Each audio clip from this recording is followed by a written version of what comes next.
hiền ni ba chua loi thang van thiang a si ar chong moi ang hian a clearing che boite ti na tua la ya ri la ra nge chu nem poi soi lo no pong chon an nei chu da chun nu han chan le bi zong a phal le nem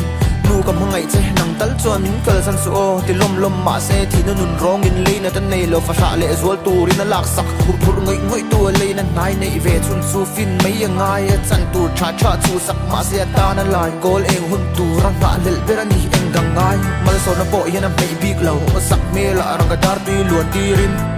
tu sak tu le ngina tu li rin a bom ve thung a van ve na te chu thu la khung malam chu a pan ze la mana me che no pang kan mu chin ka tu na lo ting mel kan bu ta hi oh zan lal nu tang tit ei tlem ma se ei cha la ta tin kim ti go hom ti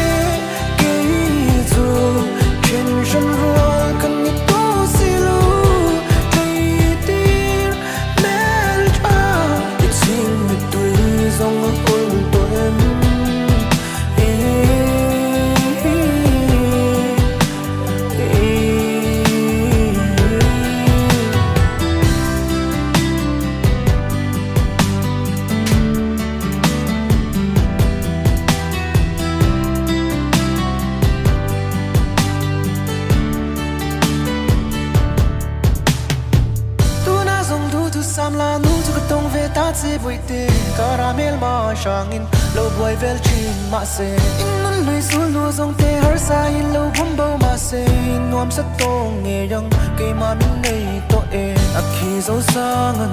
ka chuan pui nang se yang ngur nun ngai lo ke ma sang hal shiama la si te twal china an soi bwal le ram dai ka fan pui nang se suang tua ram nei chu